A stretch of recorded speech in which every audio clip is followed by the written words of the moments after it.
Imagine being punished just because someone else shares your name. That's what happens in this scene. Poor Cinna the poet becomes a victim of mistaken identity and the furious crowd doesn't care about the truth. In Act 3, Scene 2, after the death of Julius Caesar, Brutus and Cassius addressed the Roman crowd.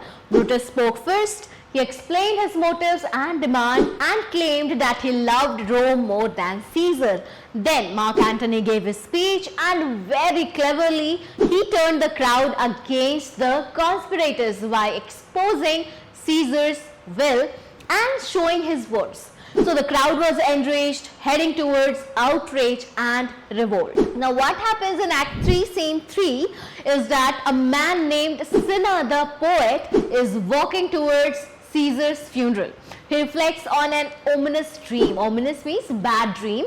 So he encounters a mob of angry citizens who interrogate him, who ask his name, where he's going, if he's married. So when he says his name is Cinna, the mob mistakes him for Cinna the conspirator. So he was one of the Caesar's murderers. So they refused to listen to his protest that he is Cinna the poet. Now despite his protests, the crowd decides to punish him anyway. One citizen even shouts, "Tear him for his bad verses." So this shows how irrational the mob had become. Now, the scene ends with the mob heading off to burn the house of the conspirators, showing the breakdown of order in Rome. Now, why this scene matters is that because it shows how far chaos has spread in Rome. The mob no longer acts under reason, just rage.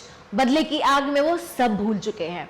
So even though Cinna the poet is innocent, his name is enough to convict him. It emphasizes a thematic shift. The conspirators' act was supposed to bring what? Freedom and order. But instead, what is there in Rome? Chaos and disorder. So this scene acts as a short but very powerful break between the conspirators' speeches and the rising civil war that follows after it. Stay tuned to know what happened next in my next video. Like and subscribe my channel Beauty of Language for more updates.